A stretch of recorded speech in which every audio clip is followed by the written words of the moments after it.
ఎన్నికల్లో పోటీ చేయడానికి పొలిటికల్ లీడర్లతో సన్నిహిత సంబంధాలు సాగిస్తున్నారు. హెచ్ఐవిని భయంకర వ్యాధిగా చూపిస్తూ కోట్లు నొక్కేస్తున్నారు. ఎయిడ్స్ భూతం బూచీతో కోట్ల రూపాయలు తింటున్న వీరు హెచ్ఐవి వైరస్ కంటే డేంజర్. ఈ డేంజర్ వైరస్ మరింత వ్యాపించకుండా గవర్నమెంట్ కఠిన చర్యలు తీసుకోవాలి. జపాన్లో సునామీ బీభత్సానికి ఎక్కడ చూసిన శవాల గుట్టలు, కొట్టుకొచ్చిన కార్లు, విమానాలు, రైళ్లు, బిల్డింగ్లే కనపడుతున్నాయి. జపాన్ చరిత్రలో మునిపెన్నడూ లేని విధంగా సంభవించిన జల ప్రళయానికి జపాన్ మృత్యుకుహరంగా తయారైంది. రాకాసి అలల తాకిడికి రాజధాని టోక్యో నగరానికి ఇక కన్నీళ్లే మిగిలాయి. మరోవైపు జపాన్లో సహాయక చర్యలు ముమ్మరంగా కొనసాగుతున్నాయి.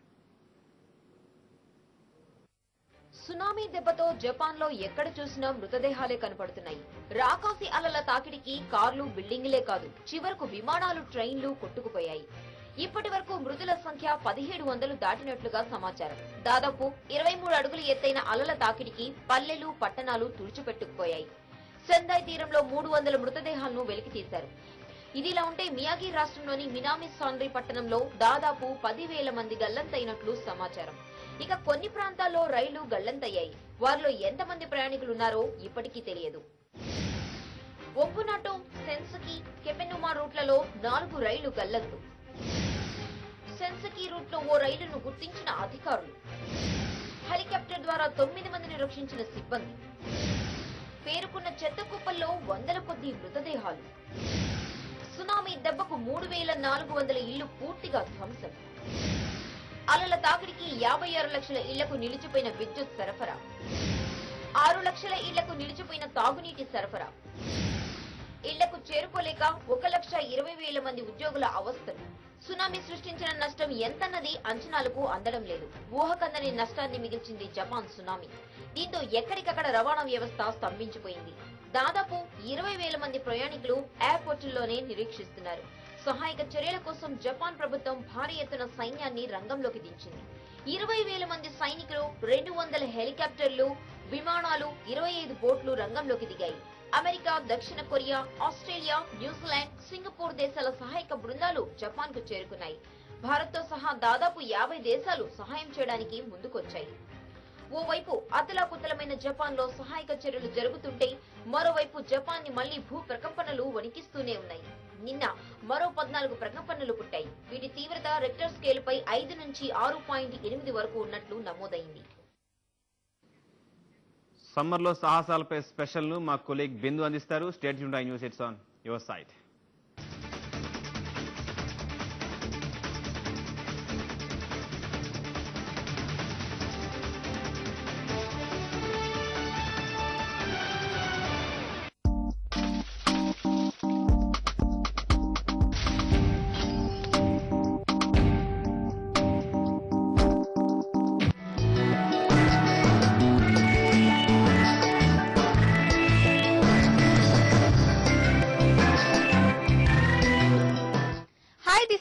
Welcome to special story. ఎప్పుడు చేసిన పనినే చేస్తుంటే బోర్ కొట్టడం ఖాయం. విశ్రాంతి అనే పదమే తెలియనట్లు జాబ్ చేసే వాళ్ళకి రొటీన్ కి భిన్నంగా ఏదో ఒకటి చేయాలని ఉంటుంది. వాళ్ళ కోసమే ఏర్పడింది గ్రేట్ అడ్వెంచర్ క్లబ్ అనే సంస్థ. మరి ఆ ఆర్గనైజేషన్ ఎక్కడుందో, దాని సభ్యులు చేసే సాహసాలేంటో తెలుసుకోవాలంటే స్టోరీలోకి ఎంటర్ అవ్వాల్సిందే.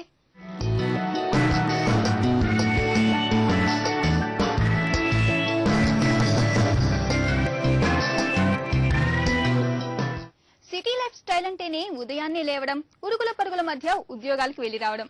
దీంతో ఉద్యోగులకి కాసింత రిలాక్స్ అవ్వాలనిపించడం కామన్. అందులో ఇది హాట్ సమ్మర్. రెగ్యులర్ గా ఆడే కంప్యూటర్ గేమ్స్, పెద్దగా శారీరక శ్రమ లేని ఆటల వల్ల ప్రయోజనం ఉండదు. ఆ సమస్య తీర్చేందుకే ఏర్పాటైందో ఆర్గనైజేషన్. వెబ్సైట్ క్రియేట్ చేసుకుని మరి అడ్వెంచర్ ట్రిప్స్ ప్లాన్ చేస్తుంది ఆ సంస్థ. యాంత్రిక జీవితం నుంచి కాసింత బయటపడి రిలాక్స్ అవ్వాలనుకుంటోంది నేటి యూత్. ఎప్పుడూ కంప్యూటర్ల మధ్య నిస్తేజంగా గడిపే సాఫ్ట్వేర్ ఎంప్లాయీలకైతే బయటి ప్రపంచంతో అసలు సంబంధాలే ఉండవు. దీంతో వెరైటీగా ఎంజాయ్ చేయాలనే కోరిక ఎక్కువతోంది యూత్ కి. దానికోసం పెడదారులు పట్టేవారు ఉన్నారు.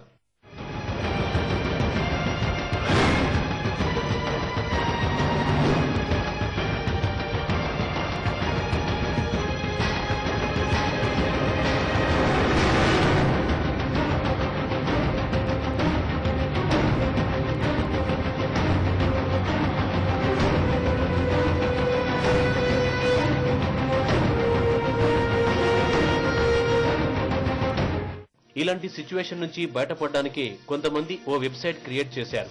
గ్రేట్ హైదరాబాద్ అడ్వెంచర్ క్లబ్ పేరుతో బిగినైన ఈ స్వచ్ఛంద సంస్థ ప్రారంభమై 2.5 ఏళ్లైంది. ఈ కొద్ది కాలంలోనే 3,500 మంది సభ్యులుగా చేరారంటే దీనికి ఎంత ఆదరణ లభిస్తుందో అర్థం చేసుకోవచ్చు.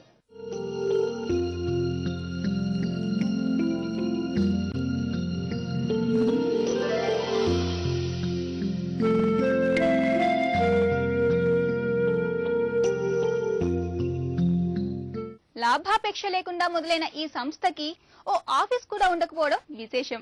మొత్తం ఇంటర్నెట్ తోనే ఈ ఆర్గనైజేషన్ వ్యవహారాలు నడుస్తుంటాయి. మెంబర్స్ గా చేరాలంటే ఫీజు కూడా ఉండదు. వయస్సుకి సంబంధించిన నిబంధనలు లేవు. ఏ ఏజ్ వారైనా చేరిపోవచ్చు.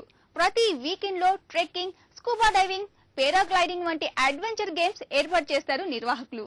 ఇన్ని స్పెషల్ అడ్వెంచర్స్ గేమ్స్ నిర్వహించే ఈ సంస్థలో ప్రాంతం, రాష్ట్రం, దేశం అని లేకుండా ఎవరైనా జాయిన్ అయిపోవచ్చు. ఒక్కసారి వీరి టూర్ లో పార్టిసిపేట్ చేస్తే చాలు అందరూ స్నేహితులుగా మారిపోతారు. నాలెడ్జ్ షేరింగ్ కూడా దోహదపడతాయి ఈ టూర్స్. నాన్ లోకల్స్ వస్తారు. హైదరాబాద్ లో ఐటీ ఇండస్ట్రీ పెరిగింది. సో వేరియస్ ప్లేసెస్ నుంచి వస్తారు. వాళ్ళకి ఎవరికి తెలియదు. సో ఈ మీటప్ అనే దారి వల్ల మాకు చాలా మంది పరిచయం అయ్యారు. చాలా ఫ్రెండ్షిప్స్ అయినాయి మాకు. సో ఎవ్రీ టైం మాకు కోఆర్డినేషన్. ముందు నేను కొత్త సిటీ వచ్చినప్పుడు నాకు ఎవరు తెలియదు. కానీ ఇప్పుడు I have many friends in local. Hyderabad లో non local but I have many friends in Hyderabad. So నాకు కొత్త ఇన్ఫర్మేషన్ తెలుస్తుంది, కొత్త పరిచయాలు అవుతుంది. And it's knowledge gaining. That is very important and different kind of experience.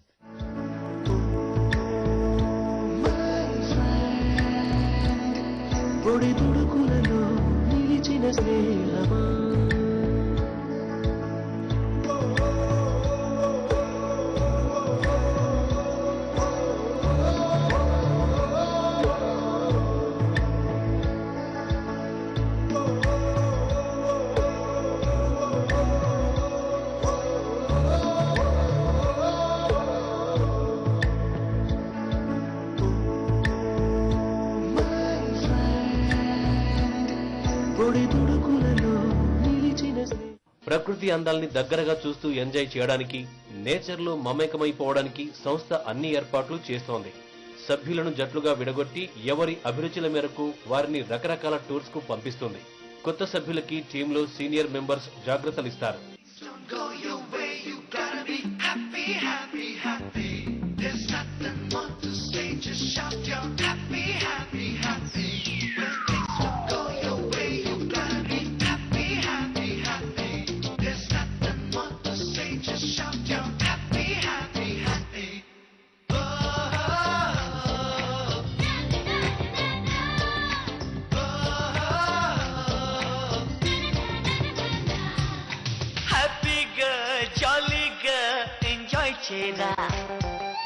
Outdoors లో జరిగే ఈ యాత్రల్లో సభ్యులకి ఆర్గనైజర్లు సాయంగా ఉంటారు. టూర్ జరిగినన్ని రోజులు చెడు అలవాట్లకి స్వస్తి చెప్పక తప్పదు. ఈ హాలిడే టూర్స్ లో జెంట్స్ తో పాటు మహిళలు కూడా పాల్గొంటారు. ఇక్కడ ఏ పని చేసినా అందరూ కలిసి చేస్తారు. ఒకరు పని చేస్తే 10 మంది ఎంజాయ్ చేయడం అంటూ ఉండదు. ఇలాంటి టూర్ స్పాట్స్ లో లక్కవరం కూడా ఒకటి. మన రాష్ట్రంలోని వరంగల్ సమీపాన ఉన్న లక్కవరం బోటింగ్, ట్రెక్కింగ్ కి అనువుగా ఉంటుంది. గ్రేట్ హైదరాబాద్ అడ్వెంచర్ క్లబ్ సభ్యులు అక్కడ చేసిన సాహసాలు, వారి ప్రయాణంలో పదనిసలు ఇప్పుడు చూద్దాం. అడ్వెంచర్ క్లబ్ మెంబర్స్ ఈ రోజు హైదరాబాద్ నుంచి వరంగల్ దగ్గర లక్నవరం లేక్ దగ్గరికి ఈవెంట్స్ కోసం వెళ్తున్నారు. వాళ్ళతో పాటు మనం వెళ్తున్నాం. అక్కడ ఉన్నటువంటి బోటింగ్ కానీ, డెక్కింగ్ కానీ, నైట్ ఫైరింగ్ కానీ ఇవన్నీ కూడా ఈవెంట్స్ చేయనున్నారు. వాళ్ళతో పాటు మనం వెళ్దాం. హైదరాబాద్ నుంచి లక్కవరానికి ఉదయాన్నే బస్సులో బయలుదేరిన టీం 11 గంటలకి అక్కడికి చేరుకుంటుంది. ఈ రెండు ప్రదేశాల మధ్య దూరం 200 కిలోమీటర్లు. 5 గంటల ప్రయాణంలో అలసిపోయిన టీం సభ్యులు అక్కడి ప్రకృతిని చూడగానే తమ ప్రయాణ బడలిక అంతా మర్చిపోయారు. ఈ సస్పెన్షన్ బ్రిడ్జ్ చూశారు కదా ఎంత అందంగా ఉందో. ఏపీ టూరిజం వాళ్ళు లక్నవరం సరస్సులో ఏర్పాటు చేశారు ఇది. అయితే మొత్తం మీద 3 సంవత్సరాల కిందటువంటి ఏర్పాటు చేసినటువంటి ఈ బ్రిడ్జి పర్యాటకులను విశేషంగా ఆకట్టుకుంటుంది. దీని మీద నడుచుకుంటూ వెళ్లడం మధురానుభూతిని మిగులుస్తుంది.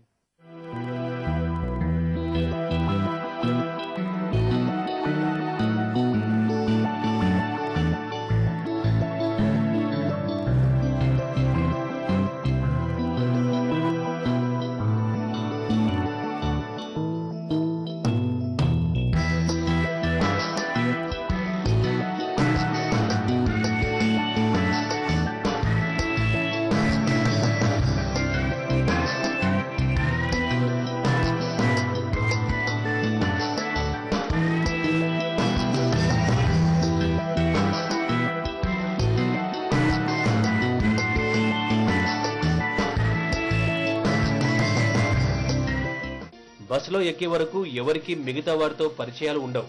కానీ తిరుగు ప్రయాణమయ్యేలోపు అందరూ స్నేహితులుగా మారతారు. లక్కవరం సరస్సు ములుగు అడవి మధ్యలో ఉంది. 10,000 ఎకరాలకు పైగా విస్తరించి ఉన్న ఈ సరస్సులో చిన్న చిన్న ద్వీపాలు ఏర్పాటై టూరిస్టులని తెగ ఆకర్షిస్తుంటారు. హాట్ ఎండల్లో కూల్ గా ఎంజాయ్ చేయాలంటే లక్కవరానికి మించిన స్పాట్ లేదు. సస్పెన్షన్ బ్రిడ్జిలతో భలే ఎంజాయ్ చేయొచ్చు. చూసారుగా, ఇది అడ్వెంచర్ క్లబ్ వాళ్ళు ఏర్పాటు చేసిన బోటింగ్. అయితే దీంట్లో ఇక్కడ నుంచి ఐలాండ్ మొత్తం కూడా ఇది సరస్సులో 14 ఐలాండ్స్ ఉన్నాయి. ఈ ఐలాండ్స్ చుట్టూ ఓపిక ఉన్నంత వరకు తిరిగి వచ్చే అవకాశం ఉంది.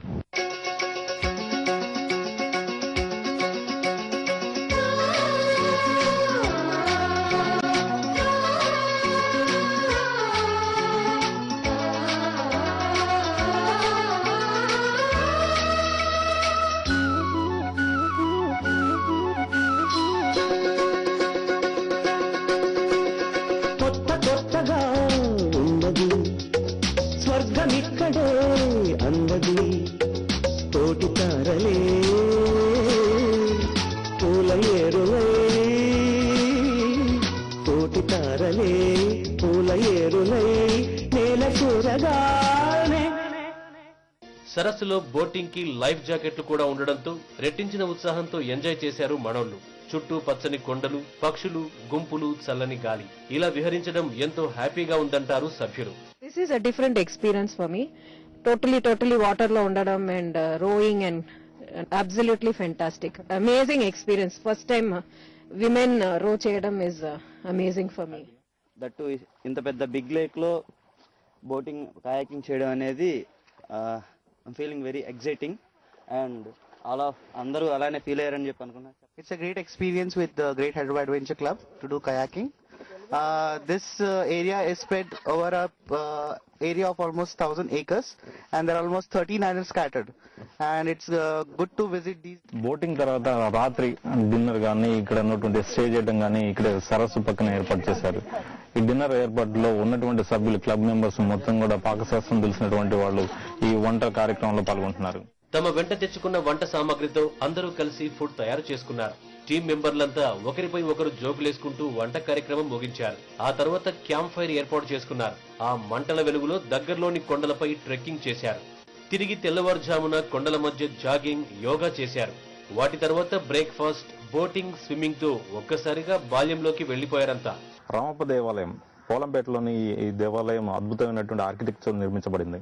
వరంగల్ నుంచి లక్నవరం పోయే దారిలో ఉంటుంది ఇది. అంటే పర్యాటకులను కూడా విశేషంగా ఆకట్టుకుంటుంది. లక్కవరం నుంచి బయలుదేరిన టీం రామప్ప గుడిని సందర్శించింది. కాకతీయుల నాటి నంది విగ్రహంతో పాటు అద్భుతమైన పనితనానికి నిదర్శనమైన రామలింగేశ్వర ఆలయాన్ని చూసి సభ్యులంతా ఆశ్చర్యపోయారు. గర్భాలయం రూఫ్పై ఉన్న శిల్పకళా నైపుణ్యాన్ని చూసి అచ్చెరువొందారు.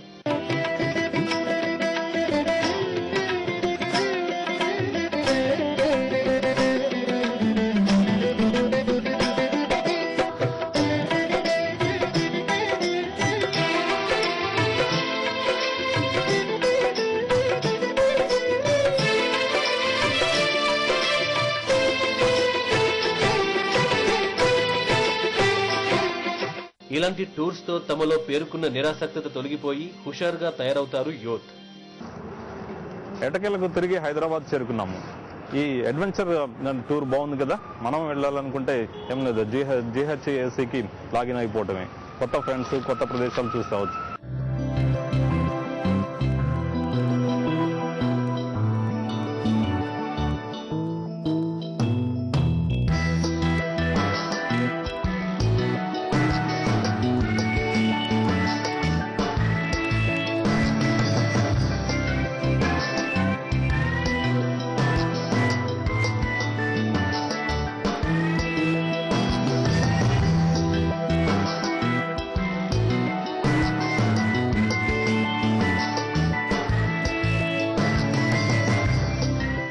ఇదంతా చూసిన తర్వాత మీకు ఏదో ఒక ట్రెక్కింగ్ స్పాట్ కి వెళ్లాలని ఉంది కదూ?